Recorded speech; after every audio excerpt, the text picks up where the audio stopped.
une partie de son texte que j'ai couplé à un autre qui avait la même teneur, quelqu'un qui a un peu d'esprit aussi, et voilà ce que ça donne. On nous dit que notre belle langue française, elle est tellement belle qu'il n'y a aucun mot pour la qualifier. Elle a trouvé ses lettres de noblesse, comme par hasard, à la Révolution française.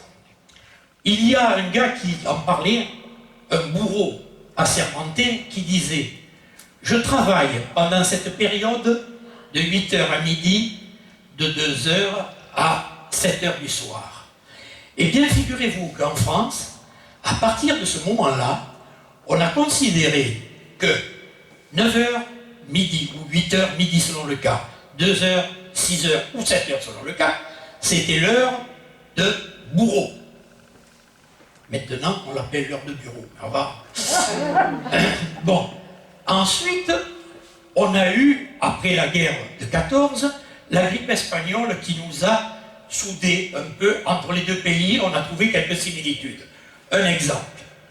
La bière, en France, c'est la bière. En Espagne, c'est cerveza.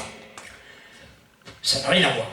Mais par contre, en France, comme en Espagne, si on prend une deuxième tournée, on dit « reservez ça ». Vous voyez, comme quoi il y a quand même des similitudes. Alors, il y a aussi dans notre langue française un sentiment un peu macho qui veut que le masculin l'emporte toujours sur le féminin. Dans la phrase « un homme et 9 femmes battues sont allées déclarer leurs mots à la gendarmerie. Battu, US. Un homme tout seul vaut autant que 9 femmes battues. Au niveau grammaire, hein, je ne vais pas rentrer là-dedans. Ensuite, on a des choses un peu curieuses, du style « le roi emprisonne le sujet ». Le roi est sujet, mais le sujet n'est pas roi. Il est complet. Cet élève est absent. C'est du présent. Hier soir, j'ai été très fort, du plus que parfait. Cette dame serait à nouveau enceinte. C'est de l'imparfait du préservatif. Ensuite, vous avez des passés simples, discount, bizarres, du genre « vous m'épatâtes », du verbe « épater ». Et quand je vous le dis, nous ne sommes pas loin de vous m'épatite. Et si je vous parle de pétasse, je n'ai rien contre vous, mesdames.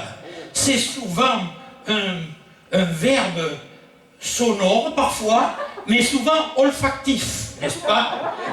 Alors, il y a aussi un ancien verbe, entendre ouïr, jouir, touille. Les gens peuvent croire que je suis joyeux. Certes, je pourrais ouïr et être triste. Dieu, que jouit, ce que jouit est triste. C'est bizarre. Alors, si c'est une loi qui ouït, Louis de loi de Louis. Alors, si c'est Louis, quand oui, loi de Louis, elle ouït ce que tout toi, ouah, le soir au fond des bois.